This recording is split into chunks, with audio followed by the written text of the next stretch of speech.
네, 지난 시간 송나라와의 관계까지 했으니까 이번 시간에 고려와의 관계부터 할 건데요. 고려와 거란의 관계, 그 전에 우리 송나라랑 고려의 관계 지난 시간에 배운 거 살짝만 한번 떠올려보자. 지도상에서 고려가 이렇게 위치를 하고 있었고, 중국 대륙의 5대 10국의 혼란기를 통일했던 국가가 바로 송나라였고, 그 위쪽에 북방민족으로서 거란이 성장을 하고 있었으며, 그보다 더 위쪽에 여진이라고 하는 부족들이 존재를 하고 있었어. 그래서 이렇게 고려, 여진, 거란, 송나라 이 네 국가가 비슷비슷한 세력을 유지하면서 나름 각자 독자적인 국가를 형성하고 있었던 이 질서를 다원적인 국제 질서다라고 불렀었어요. 그래서 송나라랑 고려의 관계를 보시면, 자, 고려는 송나라한테 계속 빨대를 꽂아서 정치, 사회, 문화, 경제적으로 도움이 될 만한 것들만 쏙쏙 뽑아내는 정책을 취했지. 그걸 바로 실리외교라고 했었고, 그죠? 반대로 송나라의 입장에서는 고려에게 어떠한 정책을 취하지? 뭘 계속 요구해? 군사적인 협조, 동맹 이런 것들을 요구하게 되지, 그치? 그래서 고려는 송나라에게 실리적인 부분만 취하고, 송나라는 고려에게 군사적인 협조를 요청을 해, 그치? 이러한 상황 속에서 고려는 송나라의 이러한 군사적인 협조에 대해 어떻게 대응하니? 받아줘? 안 받아줘. 그래서 군사적인 협조에 계속해서 손절하는 모습을 보이죠. 자, 이러한 상황 속에서 이 고려와 송나라의 이런 애매한 밀당 관계가 가장 불편했던 국가가 어느 국가였냐면 바로 이 위에 있는 거란이야. 왜냐? 지금은 얘네가 사이가 그렇게까지 썩 베스트 프렌드까지는 아니잖아. 근데 얘네 둘이 만약에 더 친해져서 군사적인 협조를 맺게 되면 그 사이에 끼어있는 이 거란이 가장 첫 번째 타깃이 될 수 있어. 그래서 이 거란이 얘네 둘의 관계를 예의주시하고 있었어. 근데 생각해보니까 송나라랑 고려랑 군사적인 협조만 맺지 않았지 정치, 경제, 사회, 문화 모든 측면에 있어서 고려가 송나라를 되게 좋아하고 본받고 있는 것 같은 느낌이 드는 거야. 그래서 거란이 기분이 나빠서 이렇게 침입을 감행을 하게 돼요. 그래서 1차 침입, 2차 침입, 3차 침입 총 3차례 동안 거란이 고려를 침입을 하게 되었고, 그 각각의 침입마다 특징, 활약했던 인물들이 좀 달라요. 근데 아직까지 거란의 침입, 여진의 침입, 몽골의 침입 이런 고려의 대외관계사 부분이 최근 5년 안에 수능에서 나온 적은 없어. 그래서 이대로 간다면 나올 확률이 조금 낮기는 한데, 혹여나 나오게 된다면 거란의 침입과 관련된 자료인지, 여진의 침입과 관련된 자료인지, 아니면 몽골의 침입과 관련된 자료인지, 어떤 민족과 관련된 대외 관계사인지 구분하는 문제 정도는 나올 수 있을 것 같고요. 아직까지는 한 번도 나왔던 영역은 아니기 때문에 거란의 1차 침입인지 2차 침입인지 3차 침입인지까지 디테일하게 물을 것 같지는 않아. 그치? 근데 어쨌든 우리는 중간고사를 가야 되니까 디테일하게 한번 들어가 봐야겠죠? 왜 갑자기 조용해요? 아까 시끌시끌 좋았는데. 거란의 1차 침입, 성종 시기 때 1차 침입이 가능이 됩니다. 목적에 보시면 아까도 설명했다시피 송나라랑 고려랑 친하게 지내는 게 마음에 들지 않아서 그들의 사이를 헤집어 놓기 위해서 거란이 1차 침입을 감행하게 돼요. 1차 침입을 이끌었던 장수는 소손영입니다. 사람 이름을 외울 필요는 없지만 자료에 소손영이라는 사람이 계속 등장을 해요. 그래서 혹여나 알고 계시면 문제에서 힌트를 찾기가 조금 더 수월할 겁니다. 소손영이 거란의 80만 대군을 이끌고 침입을 하게 됐어요. 80만 대군, 얼마나 어마무시한 숫자냐면 작년 고3 수험생, 올해 시험 볼 고3 수험생을 합친 숫자야. 그 많은 사람들이 고려에 침입을 했다라고 생각을 하시면 돼요. 알겠죠? 어마무시한 거란의 군사가 몰려오는 것을 보고 당시 고려의 지배층들은 어떤 생각을 했냐면, 이대로 전쟁을 하면 처참하게 깨부서지거나 아니면 너무나 많은 전쟁 비용을 투자하거나 우리 고려 백성들이 너무 많은 피해를 입을 수 있다. 그러니까 적당히 거란이 원하는 요구사항들을 들어주고 빨리 전쟁을 끝내는 게 좋을 거다라고 하는 약간 소극적인 모습을 보여. 근데 그때 서희라는 사람이 뚜둥하고 나타나더니 내가 가서 말로 한 판 이기고 올게. 전쟁 일단 하지 말고 토론 한번 하고 올게 내가. 그러고 나서 소손영이랑 서희가 테이블에 앉아서 토론을 하기 시작을 해. 먼저 물었지 서희가. 소손영, 거란 너네는 우리 왜 침입했니? 라고 물었을 때 소손영이 뭐라고 대답했냐면, 우리는 너희 고려랑 친하게 지내고 싶은데 너네 고려가 우리랑은 교류를 전혀 하지 않고 송나라랑만 친하게 지내니까 우리는 위협을 받는다. 이렇게 대답을 했어. 그랬을 때 서희가 아 그랬구나. 우리가 사실은 송나라만 좋아하는 게 아니라 너네도 되게 좋아해. 근데 교류를 못했던 이유는 우리 사이에 가로막고 있는 이 애매한 지역이 있지. 이 지역에 조금 문제가 있어서 너네랑 교류를 못한 거야. 너네가 우리랑 교류하고 싶었구나. 우리도 그래 라고 하면서 갑자기 공감과 그런 이해심을 베푸는 거야. 그랬을 때 소선영이 당황했겠지. 나 지금 전쟁하러 왔는데 얘네도 우리랑 친해지고 싶대? 이 생각이 들면서 이 지역이 왜 문제야? 라고 물었어 소선영이. 그랬을 때 서희가 뭐라고 대답하냐면 우리 사이가 교류가 활발하려면 이 지역이 뻥 뚫려 있어야 고려 사람들과 거란 사람들이 왔다 갔다 하기가 편한데 지금 이 지역에는 위에 있는 여진족들이 계속 내려와서 왔다 갔다 해. 그래서 여기서 여기까지 가는 길에 여진족을 물리치고만 가야 하기 때문에 지금 현실상 거란과 고려가 교류하기가 힘든 거야 라고 서희가 어려움을 호소했어. 그랬을 때 소선영이 아 몰랐어. 그러면서 우리가 80만 대군을 이끌고 왔지만 전쟁을 하지 않고 그대로 돌아갈게. 돌아가는 길에 여기를 들려서 여기에 있는 여진족 애들을 전부 다 소탕할게 라고 하는 거야. 그리고 나서 서희가 너네가 그렇게만 해준다면 당연히 우리는 너네랑 배프하지. 너희랑 친하게 지내지 라고 하면서 잘 종결이 됐어. 이게 서희의 외교 담판이야. 전쟁 없이 말빨로 둘이 토론해서 이긴 거야. 그래서 전쟁 하나 치르지 않고 거란의 군사들은 그대로 돌아가요. 돌아가던 길에 이 지역에 있는 여진족들을 전부 다 소탕하고 이 지역의 명칭이 강동 육주인데 이 강동 육주 지역을 전부 다 정복을 해서 고려의 땅으로까지 만들어주고 돌아가. 무슨 말인지 알겠지? 그래서 서희가 전쟁 없이 1차 침입을 격퇴시켰으며 게다가 추가로 강동 육주까지 고려의 땅으로 확보한 상황이 된 거지. 개이득이었죠, 그죠?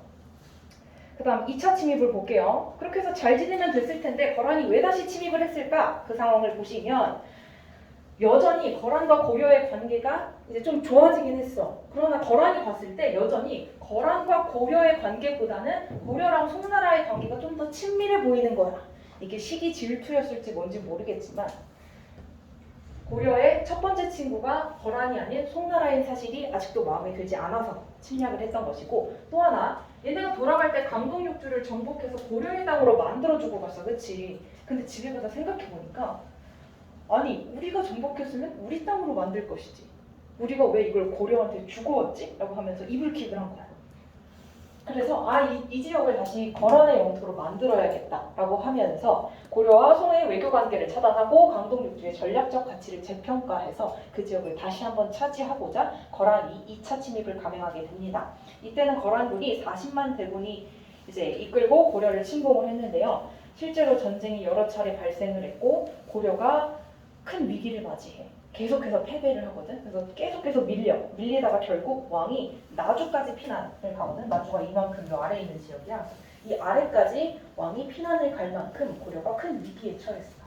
심지어 수도였던 개경은 함락당했어. 그러한 상황 속에서 왕이 도망가 있기만 한다고 해결될 문제가 아니잖아. 그래서 직접 나서서 거란에게 한 가지 제안을 해. 무슨 제안이었냐면 내가 직접 친조를 가겠다. 내가 친조 가겠다고 약속을 할 테니 전쟁을 그만해달라 라고 부탁을 해. 그랬을 때 거란이 왕이 직접 친조를 온다면 그래 전쟁 그만할게 라고 하면서 돌아가. 여기서 친조가 뭐냐면 보통 왕이 다른 나라 왕이랑 대화를 할 때 왕이 직접 가서 얘기를 하는 게 아니라 사신이라는 사람을 대신 보내. 그치? 근데 친조라는 거는 왕이 직접 두 발로 그 나라에 가서 말을 올려드리겠다는 거야. 왕이 직접 방문해서 예의를 갖추어 뭔가를 전달하겠다. 양손 무겁게 선물 들고 가서 내가 직접 너를 방문할 테니 그렇게 예의를 갖추어서 앞으로 대할 테니 이제 전쟁을 그만해줘 라고 요구를 한 거지. 그러니까 고려가 사실 하나 굽힌 거야. 거란한테 한번 굽힌 거야. 그래서 그 약속을 믿고 거란은 돌아가고 있었어. 근데 전쟁이 끝났다는 그 소식이 아직 곳곳에서 전투하고 있는 장소들의 귀에까지 들어가지 않은 거야. 당시 SNS도 없었으니 얼마나 소식이 느렸겠니, 그지?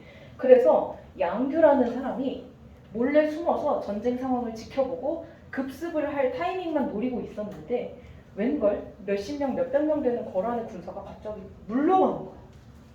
그걸 보고 열심히 쫓아가서 다 죽였어. 거란 애들은 소식을 이미 듣고 철수하는 중이었는데 양규라는 애는 소식을 듣지 못한 채 뒤를 열심히 쫓아가서 이제 물러가고 있는 그 거란군을 전부 다 제거를 한 거지. 그래서 양규의 활약이 저 끄트머리에 화친체결 다음에 들어있는 이유는 그러한 특징 때문이고요. 어찌저찌 해서 거란의 2차 침입마저도 끝이 났죠. 그럼 이제 현종은 뭐 해야 돼? 친조해야 돼. 아니면 또 전쟁 날지 몰라, 그지? 근데 그 현종이 친조를 안 했어, 얘들아. 약속해놓고 쌩깠어. 그러니까 거란은 현종을 기다려도 안 오는 거야. 네가 친조 온다 그래서 전쟁 그만했더니 친조를 안 와?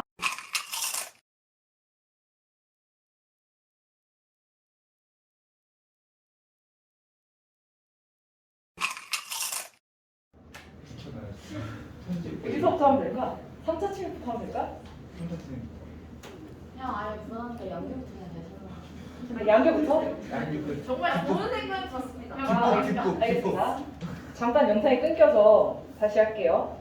그래, 양규라는 사람은 그 소식을 듣지 못하고 물러가고 있었던 거란군의 뒤통수를 세게 쳤지, 그치? 그래서 양규의 활약이 마지막에 써있는 거고, 그 다음 3차 침입을 감행하게 된 이유는 친조를 약속했던 그 현종이 약속을 지키지 않았기 때문이야. 그래서 현종이 친조를 이행하지 않은 것에 화가 났던 거란군은 3차 침입을 감행하였고, 또 다른 이유 중에 하나는 2차 침입 당시에 거란이 침입했던 이유 중에 하나는 이 강동육주 지역을 거란의 것으로 다시 만들어 보겠다는 취지였는데, 얘네가 전쟁에서는 다 승리하고 돌아가 놓고 원래 침입했던 그 취지는 잃어버린 채 그대로 갔어. 강동육주 여전히 고려 거야. 그래서 3차 침입 때도 다시 한번 그 강동육주를 거란의 것으로 만들겠다라는 취지로 침입을 하게 됩니다. 그래서 이번에는 거란의 소배합이라고 하는 장수가 10만 대군을 이끌고 침입을 했고요. 이전보다 숫자가 확 줄었죠, 그죠? 해볼만하다라는 생각이 조금 드나요, 그죠? 그랬을 때 고려에서 버티고 있었던 장수는 강감찬. 귀주대첩에서 강감찬이 전쟁을 승리로 이끌게 되면서 고려는 거란의 3차 침입을 성공적으로 물리쳐내게 됩니다. 성공적으로 물리쳐내기는 했지만 언제 또 4차 침입, 5차 침입으로 이어질지 모르는 상황이었기 때문에 강감찬을 비롯한 고려의 여러 사람들은 이 거란의 재침에 대해서 대비할 필요가 있다라고 해서 천리장성을 국경성 부분 내에 축조를 하게 되었고, 개경에는 나성을 축조하게 됐어요. 그래서 지도를 보시면 이 지도 종이 프린트에는 들어가 있는데 아마 PDF로 다운받은 친구들은 내가 오픈 채팅방에 지도만 따로 하나 올렸을 거야. 그거 복구 좀 해주세요. 그래서 보시면 여기 빨간색 점으로 표시된 6개 있죠. 저게 바로 강동 육주 지역이에요. 여기 연두색으로 표시한 부분. 그래서 결론적으로는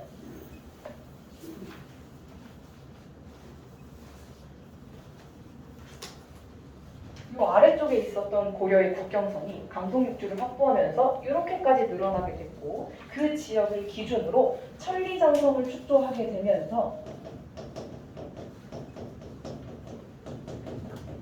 이 천리장성을 기준으로 해서 고려의 국경선이 조금 더 넓어지게 됐어. 이 시기에 천리장성이 여기에 설치가 딱 된 거고요. 그 다음 아래에 여기 개경에 있죠. 개경. 요 개경 수도에는 뭘 축조했다고? 나성을 축조했다고, 그치? 2차 침입 때 수도가 한번 함락된 적이 있으니까 그거에 대비를 했던 거죠. 이 국경선에 천리장성 쌓고 수도에다가 나성을 둘러싸고 그렇게 대비를 좀 했습니다. 다시 돌아오셔서 여기 자료 2번은 개별적으로 읽어보시고요. 옆에 여진과의 관계로 넘어가겠습니다. 자, 앞서 거란의 1차 침입, 2차 침입, 3차 침입, 그리고 나서 거란은 사실 점점 쇠퇴해가고 있어. 거란이 쇠퇴하면 반대급부로 여진이 오히려 성장을 해요.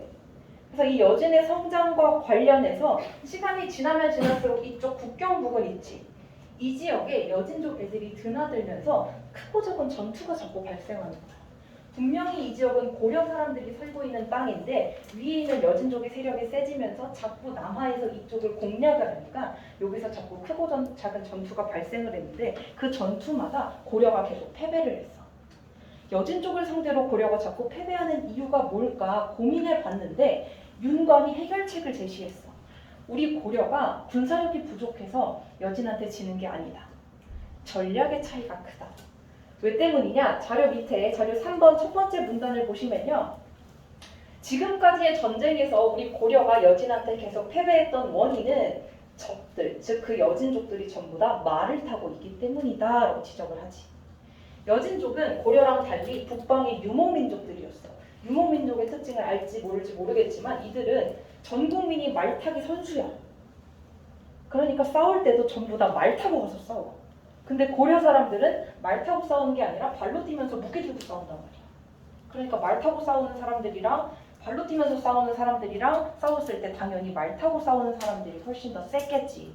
그것 때문에 지는 거다. 그래서 윤관이 한 가지 제안을 해. 우리가 저 여진족과의 큰 전투가 발생했을 때 패배하지 않으려면 지금부터 말 타고 싸우는 기병들을 적극적으로 육성을 해야 된다. 그래서 말 타고 싸우는 사람들은 신기군이라고 하는 부대로 편성을 하고 말이 없는 자들은 기존처럼 발로 뛰어서 싸우는 신보군, 보병으로 편성을 하고 승려들까지 모아서 항마군까지 구성을 해보자. 그래서 신기군, 신보군, 항마군 이 세 가지를 합쳐서 별무반이라고 하는 특수 군대 조직을 만들게 돼. 이해가 됐죠? 승려는 뭐예요? 네? 승려는 승려, 뭐예요? 뭘 해요? 싸우죠, 전쟁하죠. 승려가 네, 이전까지는 불교 승려들은 아무것도 안 했었는데 이때는 편성을 했던 거죠. 워낙 고려 초반에 불교의 국가여서 승려들이 많았거든. 그래서 1번에 보시면 이러한 이유로 여진 정보를 위한 특수 군대 조직으로 별무반이 편성이 됐습니다. 별무반 만들었으니까 활용해야지, 그치? 그래서 윤관이 그 별무반을 이끌고 이 지역을 정복하기 시작해. 고려로 내려오는 그 여진족들을 하나씩 하나씩 토벌해가는 거야. 그래서 이쪽 지역들을 차례로 정복해서 고려의 영토로 만들어. 그래서 그 지역의 명칭을 이번에는 동북부성이라고 불러요. 내가 지도에는 요만큼이라고 표시하기는 했지만 지금도 학자들 사이에서는 동북부성의 정확한 위치가 밝혀지지가 않았어. 그래서 지도에서 보시면 아시겠지만 이렇게 적게 보면 요만큼, 많게 보면 이만큼까지가 동북부성이었을 것이다 라고 지금 학자들도 추정을 하고 있어. 그러니까 어디가 동북부성인지 정확히 외울 필요는 없고요. 그냥 왼쪽에 있는 거란과의 관계에서는 이 강동 왼쪽 지역을 확보를 했었고 여진과 싸우는 과정에서는 오른쪽에 있는 이 지역, 그 동북부성을 확보했다. 강동육주, 동북부성 명칭만 정확히 알아주시고 왼쪽이 강동육주, 오른쪽이 동북부성. 그 정도만 이해하시면 될 것 같아요. 이렇게까지 확보를 했습니다. 자, 그 다음 상황을 보시면요. 어쨌든 이제 이 빨간색 지역이 전부 다 고려의 영토가 됐어. 근데 이 지역을 이제 다스리려면 그 지역에 고려 국민들의 일부를 보내서 살게 해야 되고 이전의 국경선은 여기까지였는데 여기까지 넓어졌으니 이 지역에도 성곽을 둘러서 뭔가 군사적인 시설을 마련해야 되잖아. 그치? 각종 군사 비용, 인적, 물적 자원이 많이 투입돼야 돼. 영토가 넓어진 건 좋지만 그 지역 관리가 사실은 너무 귀찮고 힘들었어. 고려 입장에서. 국민들을 보내서 살게 하려고 해도 너무 춥고 산간 지역이다 보니까 그 어떤 국민들도 저 지역으로 이사가고 싶어 하지 않았거든. 그래서 고려의 경우에는 저 지역이 거리가 너무 먼 변방 지역에 해당했고 군사와 백성의 희생이 필요했던 지역이었어. 그러나 반면 여진의 입장에서 이 지역이 어떤지 보자. 자, 여진의 입장에서는 지들이 가진 땅덩어리 중에 가장 남쪽에 위치하고 있어서 그나마 따뜻한 곳이야. 알겠지? 그리고 지들이 가진 땅들 중에서 그나마 바다랑 인접한 곳이야. 우리한테는 계륵 같은 곳이지만 저 여진한테는 이 지역이 어때? 중요해 안 중요해? 엄청 중요해. 그래서 우리가 빼앗은 그 시점부터 1년 내내 제발 좀 돌려달라고 찡찡거렸어. 그래서 고려가 아이씨 관리도 귀찮은데 넘겨주자 라고 하면서 돌려줘. 1년 만에 아무것도 안 받아요? 아무것도 안 받고 1년 만에 돌려줘요. 너무 멋있는데 좀 왜 아무것도 안 받아? 그냥 이 지역이 없어지는 그 순간부터 군사비, 백성들에 대한 희생과 그런 문제점들이 다 사라지니까 그 정도 혜택이면 됐다라고 하는 거지. 그래서 그 이후 10년 정도는 소강 상태에 접어들어서 되게 평화로웠어.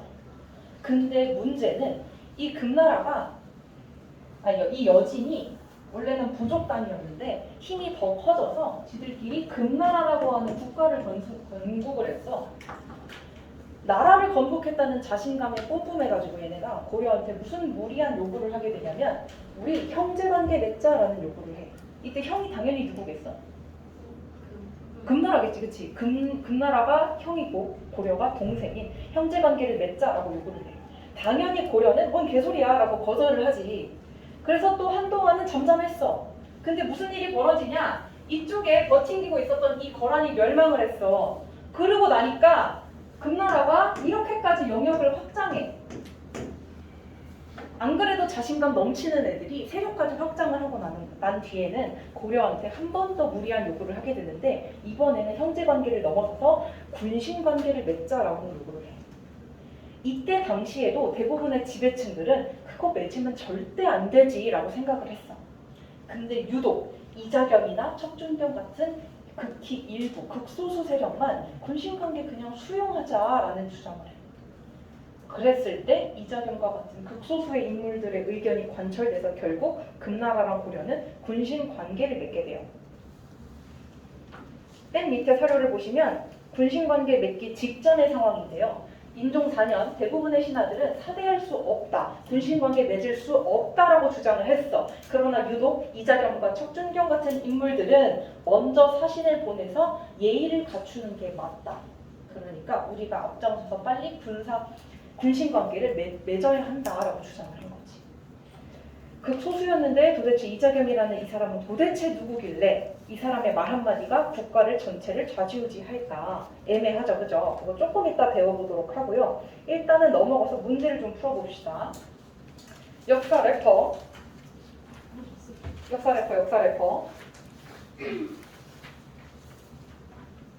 10초 드릴게요. 너무 문제 쉽죠? 이쪽 파트가 수능 기출이 아직은 없어요. 그래서 한능관 문제를 가지고 왔는데 가에 들어갈 인물 누굴까요? 서희. 그랬을 때 1번 사군 육진을 개척했다. 아직 안 배웠는데 조선시대 세종시기 때 업적이고 사군을 개척한 사람은 최윤덕, 육진을 개척한 사람은 김종서예요. 앞에 보세요. 안 들렸으면. 자, 2번 강동육주를 획득했다. 이건 누구의 업적이지? 강동육주. 서희. 왼쪽에 있는 게 강동육주 서희였죠. 3번 동독구성을 축조한 건 누구예요? 윤관. 4번 쌍성 총관부를 공격하였다. 아마 다음 주쯤 배우게 될 텐데 고려 공민왕 시기 때 유인우라는 사람을 보내서 이 지역을 수국하게 됩니다. 그 아래 있는 거는요. 한능검에서 사용이 되었었던 그 사진을 제가 캡처해온 건데 문제는 쉬워. 가에 들어갈 인물이 누구냐는 질문이었거든. 가에 들어갈 인물은 당연히 윤관이겠죠. 윤관. 별무관을 설치했다라고 하니까. 근데 이 사진 왜 가져왔냐면 이쪽에 있는 사진이 너무 고퀄리티야. 신기군. 말 타고 싸우는 애들이라고 그랬지. 그치? 그러니까 헷갈리시면 이 사진을 참고하시라고요. 말 타고 싸우는 애들 신기군. 근데 잘 그렸죠? 신복은 발로 뛰면서 싸우는 애들. 그치? 한막은 승려 집단. 그치? 승려들. 그래서 헷갈리시면 이 사진을 잘 기억하세요. 사진을. 표정이 좀 뭐 전쟁 나갔는데 기분이 뭐 좋겠어요. 그죠? 야, 수염만 다르야. 신기고 세 번째 얼굴은 달라. 이렇게 별무반을 구성했다는 거 기억을 좀 해주시고 오른쪽으로 넘어가서 이거 같이 풀어볼게요. 자, 가에 보시면 양규가 끝까지 추격을 해서 1000여 명을 죽였대. 2500명을 죽였대. 그지? 양규가 활약했던 건 거란의 몇 차 침입이었지? 2차 침입 끝자락이었지. 그치? 그래서 거란의 침입과 관련된 사료고요. 나에 보시면 윤관, 구성 이러한 힌트들로 봤을 때 여진의 침입과 관련된 자료구나 라는 걸 알 수 있죠. 마지막 다 서류 아직 안 배웠는데요. 다음 주에 배울 텐데 귀주성을 포위했을 때 박서가 열심히 노력해서 극복하는 내용. 이게 몽골의 침입과 관련된 사료입니다. 그래서 순서는 가나 딱 1번이 정답이고요. 지금까지 배운 거 정리만 하고 끝낼게요. 자, 성종 시기 때 거란이 1차 침입을 감행했어. 그치? 그리고 나서 성종은 생각을 한 거야. 고려가 군사가 탄탄하기는 해. 근데 조직이 체계적으로 정비되어 있지 않다 보니까 거란의 침입처럼 엄청나게 큰 전쟁이 발생을 했을 때에는 조금 혼란스러운 경우가 없지 않아 있었어. 그래서 원래 고려는 태조 왕건이 거느리고 있던 그 사병 집단, 거기에 살이 좀 붙어서 걔네들이 고려의 군사 조직으로 정비되어 갔는데, 걔네를 한번 깔끔하게 중앙군은 이군 6위, 지방군은 주현군, 주진군 이렇게 조직을 체계적으로 정비를 해. 그리고 나서 이후 현종 시기 때 거란이 2차 침입도 하고 3차 침입도 하게 되거든. 그래서 이때 시작되었던 이군 6기와 주현군, 주진군 체제는 현종 시기 때 계속해서 수정 보완되면서 최종적으로 완비가 되는 건 이 시점이야. 그래서 내가 성종 때 시무 28조를 받아들여서 유교 이념의 바탕으로 해서 통치체제를 정비했다 가르칠 때 군사조직에 대한 내용을 일부러 언급하지 않았던 이유는 고려의 군사조직은 태조 왕건 시기부터 존재했고 그걸 처음으로 손을 댔던 왕이 성종이고 계속 수정하면서 완성시킨 게 현종이야. 그래서 고려의 군사제도는 어느 왕 시기인지 물을 일은 절대 없어. 그러나 성종, 현종 시기, 특히 이 거란의 침입을 견뎌내면서 군사조직의 정비의 필요성을 느끼는 과정 속에 정비가 됐다라고 이해하시면 될 것 같고요. 시간이 한참 지나서 거란은 점차 쇠퇴했고요. 반대로 그 옆에 있던 여진이 성장했어요. 그래서 그 여진에 대응하기 위해서 윤관은 별무반을 조직을 했고요. 이 별무반을 이끌고 가서 동북 구성 지역을 차지했죠. 그러나 관리가 어려웠던 탓에 1년 만에 돌려줘 버리게 되고요. 한참 시간이 지나서 여진이 금나라를 건국했어. 그 자신감을 바탕으로 형제관계 맺자라고 요구했는데 고려가 거절했지, 그지? 그리고 한참 뒤에 옆에서 시들시들 망해가고 있었던 이 거란이 드디어 멸망해. 그래서 이 지역까지 세력을 훨씬 더 넓혔던 금나라가 이번에는 군신관계 맺자라고 고려에게 요구를 하게 되었고, 이때도 마찬가지로 고려 지배층의 대다수는 거절의 의사를 표시했지만 유독 누구만 찬성을 했어? 이자겸. 그래서 이자겸 때문에 군신관계가 맺어졌어요. 이 이자겸이라는 사람은 군신관계를 체결함과 동시에 국내에서는 이자겸의 난이라고 하는 반란도 일으켰고, 이자겸의 난, 요청의 서경천도 운동, 무신정변 이렇게 3연타를 맞게 된 고려는 점점 그 위기에 처하게 되고 국력이 약화돼. 그래서 다음 시간에 이자겸의 난과 묘청의 서경천도 운동 그리고 무신정변까지 배울게요. 여기까지 하겠습니다. 여기 적으실 거죠? 여기 띄워놓을게요.